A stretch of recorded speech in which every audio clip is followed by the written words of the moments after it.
Hala, matindi to. Magugulat kayo dito. Nakahanda na.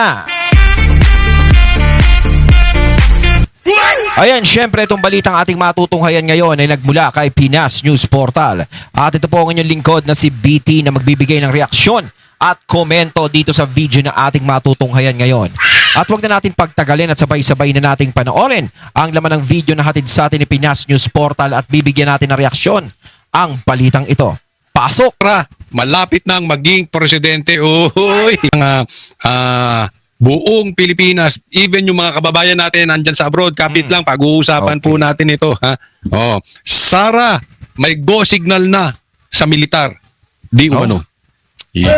Sa exclusive interview ko kay Vice President Sara Duterte nitong linggo, tinanong ko siya kung handa ba siyang humalili sakaling magkudita laban kay Pangulong Bongbong Marcos. Sa gitna ito ng issue sa corruption sa flood control projects, sabi ng bise, yan ang hindi ko muna sasagutin. Ayan. So, naalala nyo, nung linggo Ayan, tinanong hindi siya, niya raw ready ka na ba sasagutin? pumalit kay Bongbong Marcos kung sakaling magkaroon ng kudita, etc., etc. Legal po yan, ha? Nasa legal na paraan. Okay. Hindi niya sinagot. Hindi ko muna sasagutin. Pero ngayon, Magkakagulo tayo niyan. pero kanina sa isang ambush interview kay VP Sara, natanong ulit siya tungkol dyan.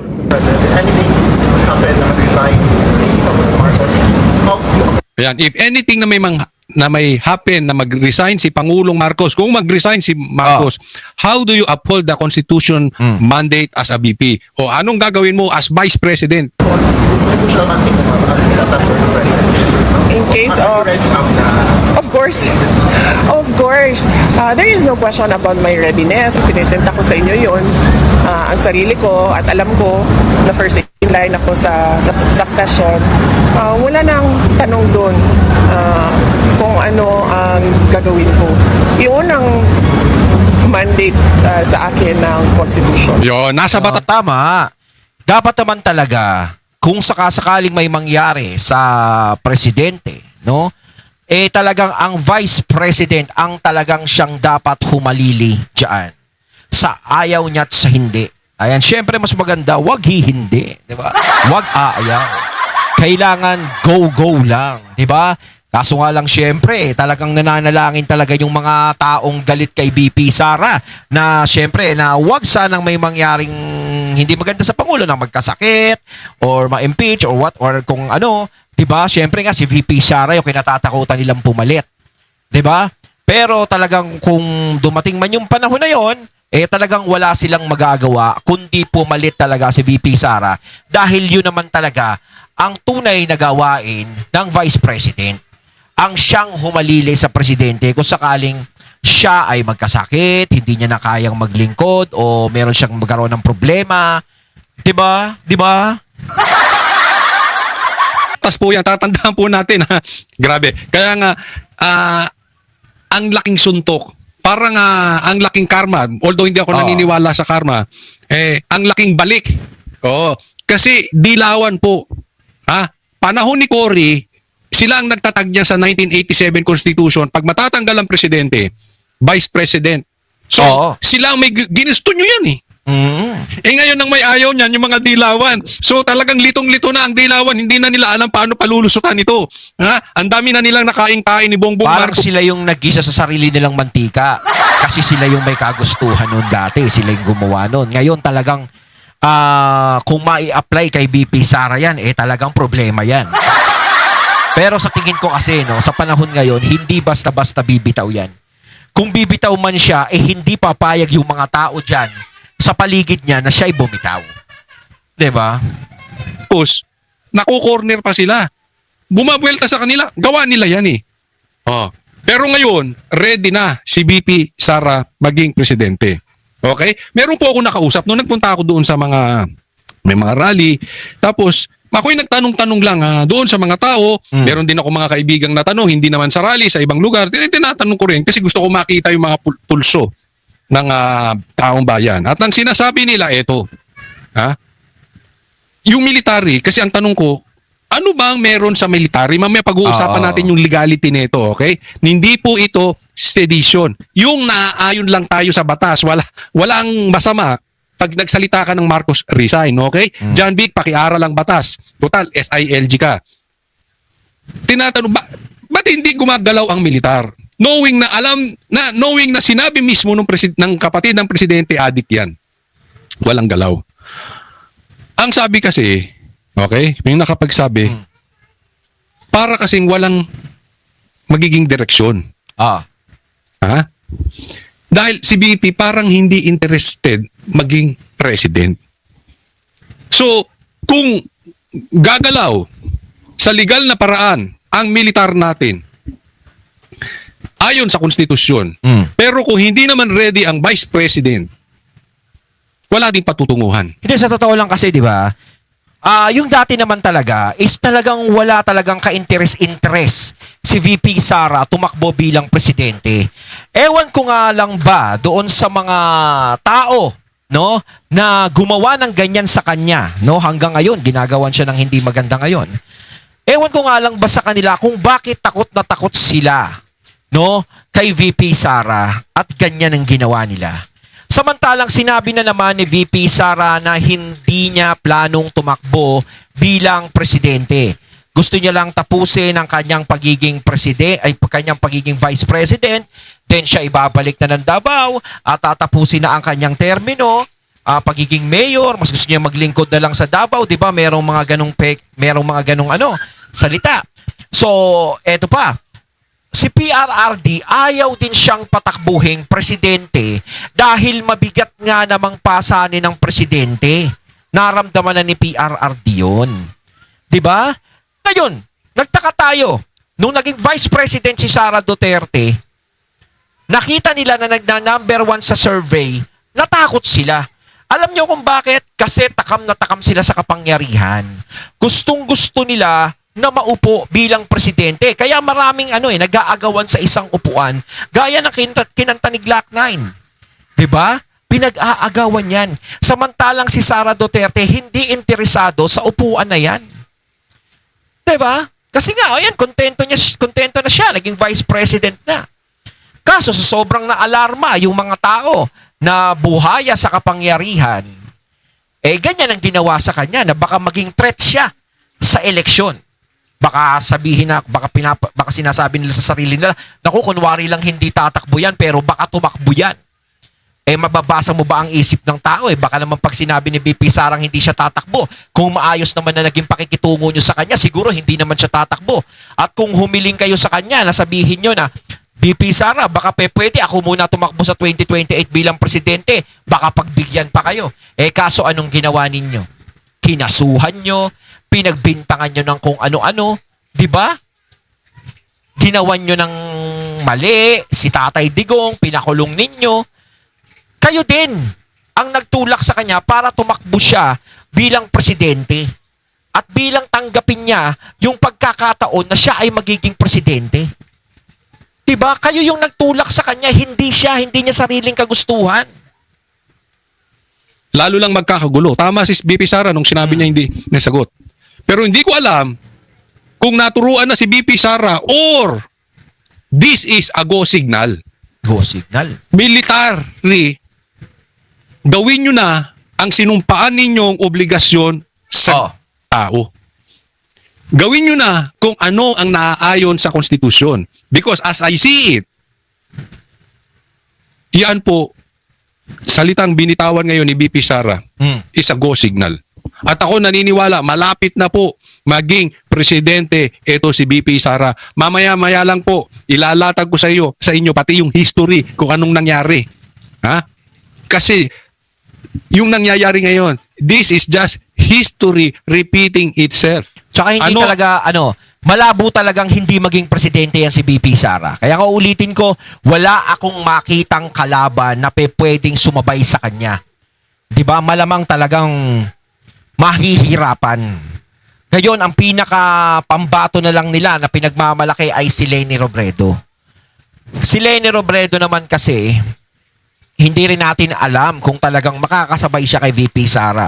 Siguro ang natatanging lakas na lang ng loob nila, kaya sinasabi nilang pwedeng tumapat si Leni Robredo kay VP Sara. Ang iniisip nila, wala na yung mga sumuporta kay VP Sara nung tumakbo siyang vice president noong 2022. Kumbaga akala nila matatapyas na ng kalahati o higit pa ang matatapyas dun sa boto na nakuha niyang 32 million. Tandaan nyo, mas mataas pa ang naging boto niya kaysa tumakbo ng presidente. 32 million si VP Sara, 31 million si PBBM. At saka sigurado ba kayo sa 32 million na yon, kalahati ang natapyas nung si VP Sara ay umalis sa kahan ng administrasyon o higit sa kalahati ang nawala. Hindi rin natin alam. Kaya nga kung tutuusin, lahat ng kasagutan natin na inaano rito, sa ano pa yan, sa 2028 yan natin malalaman. Kasi kung tutuusin, kung si VP Sara ay mahina talaga sa tao dahil umalis siya sa administrasyon, hindi siya magiging number 1 sa survey. Hindi siya magiging number 1 na pinagkakatiwalaan ng tao sa buong Pilipinas. Pero bakit patuloy pa rin siya na pinagkakatiwalaan ng tao, ganun karami ang nagtitiwala sa kanya? Diba? Dapat yun maging palaisipan na sa inyo. Kung sinasabi nyong hihina o mahina ang isang Sara Duterte pagdating ng eleksyon. Ang papel ng militar at ano ang batas patungkol dito. Mamaya po papag-usapan natin. Dito muna tayo kay VP Sara. Alam kong excited na kayo, pero iba amoy ko eh. Okay? At alam ko yun, nung ako ay tumakbo. At binoto ninyo ako as Vice President, knowing that I am the first in line. Nauna nang pinabulaanan ng bise ang anumang impormasyong nagdadawit sa kanya sa destabilisasyon laban sa administrasyon. Ang pag-ugong ng umano'y kudita ay sa gitna ng isyu sa korupsyon sa gobyerno. Kumbinsido nga raw si VP Sara sa pahayag ni Zaldico na sangkot sa budget insertions ang Pangulo at ang kanyang anak na si Congressman Sandro Marcos. Hindi niya ba nakakita? Bakit hindi nakikita ng mga tao yun eh? It's a matter of reading the budget. VP Sara, diyan ka nagkamali. For the first time, kukontrahin kita. Yun. Mali ka dyan. Hindi sa hindi nakikita ng tao. Kitang-kita na ng tao. Kaya lang, yung maiingay nasa posisyon. Siyempre may pera dun eh. Di ba? Yung maingay, yung iba nasa Senado. Naging noon time show yung Senado. Yung investigasyon nitong ICI. Di ba? Money talks. Pero kung pag-uusapan natin taong bayan, kitang-kita na nila yung katarantaduhang ginagawa nitong pamilyang ito. I mean, imagine niyo. Okay, I want you Kasi to talaga imagine. totoo yan. Yung taong bayan, kitang-kita na talaga yung mga nangyayari. Kaya nga bumabagsak yung ratings nila eh. Si VP Sara, nakikita din ng mga tao yung nangyayari sa kanya. Kaya tumataas naman yung ratings niya kasi nagugustuhan siya. Ngayon, kung bumababa yung ratings ng iba, ibig sabihin hindi sila nagugustuhan ng tao. Doon malalaman yun. Imagine this. Isipin ninyo, hindi nabuhay ang Marcos sa Pilipinas, sa Malaysia, nabuhay. Ako, I'm very, very confident na kung hindi nabuhay ang Marcos sa Pilipinas, angat tayo sa Malaysia. Angat tayo sa Thailand. Angat tayo sa mga bansang ito. Kasi, kahit sabihin natin na hindi lang naman Marcos ang problema eh. Naging trend sila. Tinanggal nga yung diktador, ang pinalit naman. Parang ano rin. Parang hindi natin alam kung nasalti ka ng kung ano-ano. Di ba wala nangyari after dun? Wala Kasi na. dati kasi kung si Apo Lakay, iba talaga si Apo Lakay. Ang laki talaga ng pinagkaiba nila ni PBBM. Kasi talaga si PBBM kasi, talagang in-expect kasi ng mga tao nung tumakbo siya ng 2022, in-expect ng mga tao na talagang ang lalabas sa kanya ay yung panunungkulang Apo Lakay. No, Ferdinand Marcos Sr. Na buong akala ng iba ay hindi naman yung mga martial law ha. Ang ibig sabihin yung 'di ba pinag-uusapan noon, yung baka yung kuryente bumaba, baka yung bilihin bumaba kasi noong mga panahon ni Apo Lakay ganun ang nangyayari. Baka tumahimik ang bayan natin. Baka yung mga NPA, mga taong labas mapuksa, ganun, ganyan. 'Di ba? Masyadong naging kumpiyansa yung bigas katulad niyan o magmumura kumbaga masyado silang umasa na buong akala ganun talaga yung mangyayari. Kaso nga lang, nung nanalo, hindi talaga nakita yung mga bagay na yun. Ni isa sa mga nagawa ni Apo Lakay dito sa Pilipinas na kinagustuhan ng mga tao ay hindi nagawa ng administrasyon ni PBBM. Yun ang nakakalungkot. Doon talaga nadismaya yung mga tao. Dahil yun talaga yung inasahan nila eh. 'Di ba? Yung kahit nga lang doon sa 20 pesos na bigas, hindi rin naman natupad. Ngayon, kung 20 pesos, merong nasasalantang mga lugar na nasalanta ng bagyo, imbis na ipamigay, di ba, may mga bali-balita na binibenta na lang ng 20 pesos sa kanila. Di ba? Kung magkakaroon man ng 20 pesos, nasa isang lugar lang, nasa isang probinsya. Hindi naman talaga buong Pilipinas ang nakikinabang doon. Di ba? Hirap na tayong makarecover. Di ba? Isipin nyo kung wala siya, naging Malaysian tong mga to. Sarap. Mayaman siguro tayong lahat. Angat tayo. Siguro ang nakakalamang lang sa atin, Japan, Korea, Singapore. Other than that, sa Asia, lamang tayo. Lahat ng ebidensya nandiyan sa budget. His signature on the General Appropriations Act is the best evidence against him. Nagbabalita mula sa O yan, mamaya pag-uusapan natin yan, yung pirma niya. Kasi po, malaking bagay yan. Hihimayin natin yan isa-isa. So, sa mga nangyayaring ganyan, ano ang masasabi ni BP Sara? Ha? Ano dapat ang role ng AFP? Dapat ba Ayan. ay matanggal? Or dapat bang mag-resign si Marcos? Ito, pag-usapan natin. So ang binanggit ko noon, si Martin Romualdez at si Zaldico, dahil alam ko, based on my personal knowledge, na sila ang may control ng budget. Hindi makakagalaw ang chairman ng Appropriations Committee kung hindi siya inutusan ng Speaker of the House of Representatives.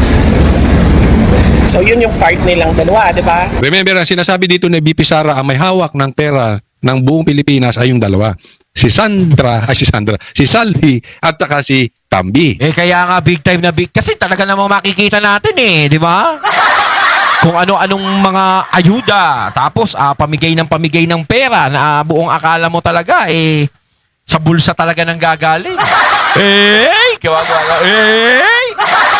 Dito. Kung yung sinong malakas sumigaw dito, bibigyan ko ng 3,000. Doon pa lang kasi, magtataka ka na di ba? Okay. Pero, ba't connected si Bongbong Marcos? Yung lahat nung pagtago ng mga insertion ba tawag nila, no? Pag-insert. Depende, BP Sara, BP Inday. Pag majority, ang tawag nila doon, hindi insertions, amendments. Kung tatanungin mo si Risa Ontiveros, amendments. Kasi ano yun ang tawag pa nga nila dyan, holy insertions. Holy insertion. Holy amendments, okay? Pero pag minority, insertions daw. Okay? Mga lahat ng pera para kukunin nila. At yun, nagagawa nila yun. Kung hindi man sa GAB, doon sa BICAM. Kasi dadaan pa niya ng Senado may negosasyon pa doon. Senado. So ang final document niyan ay nandoon sa GAB.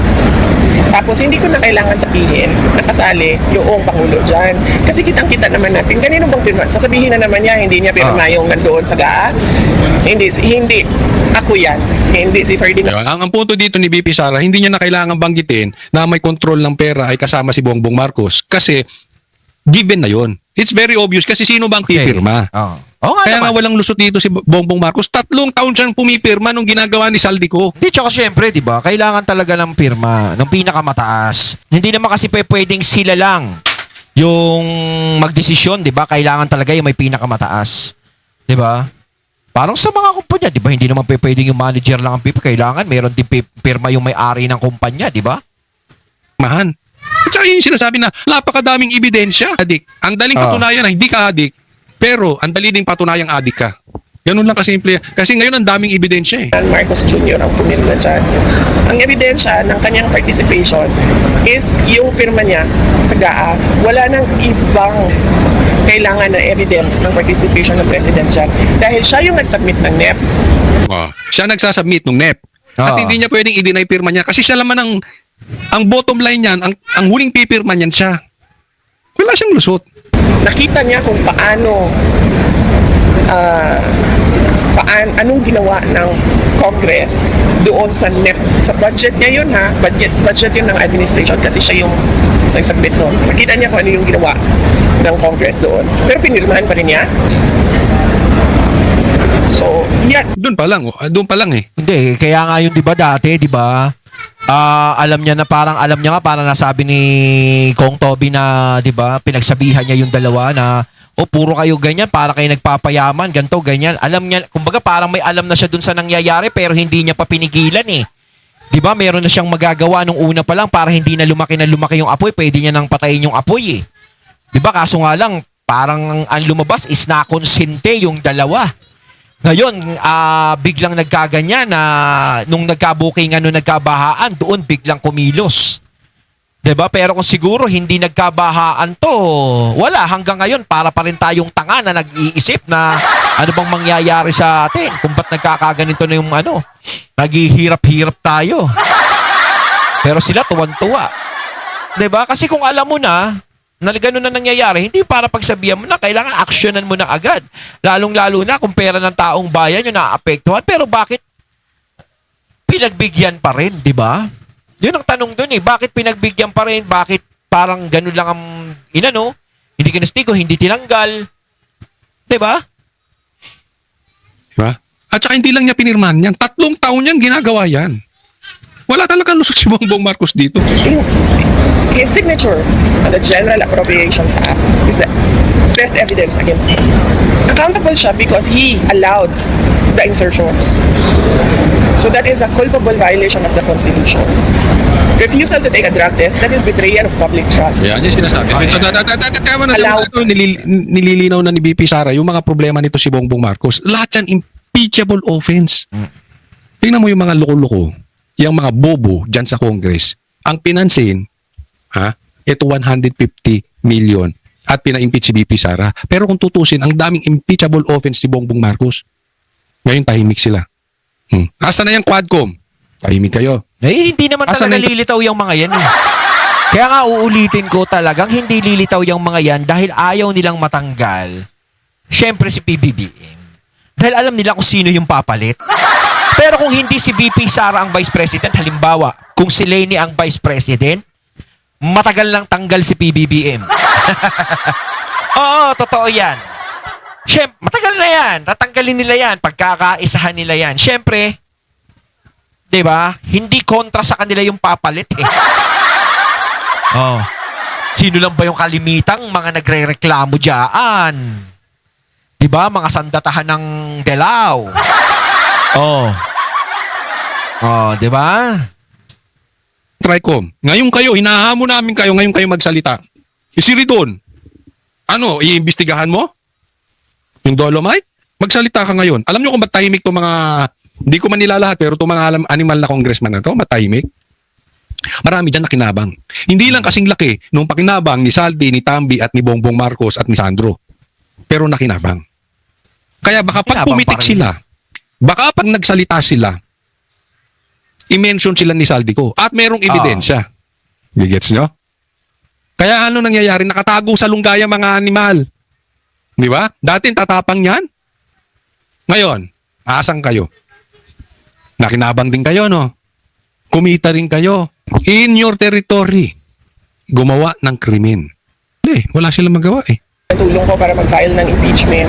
Walang ganun.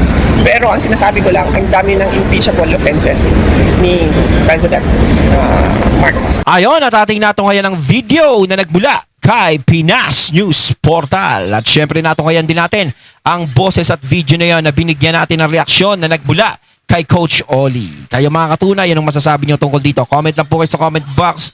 So once again, I'm BT and I'm out. Peace.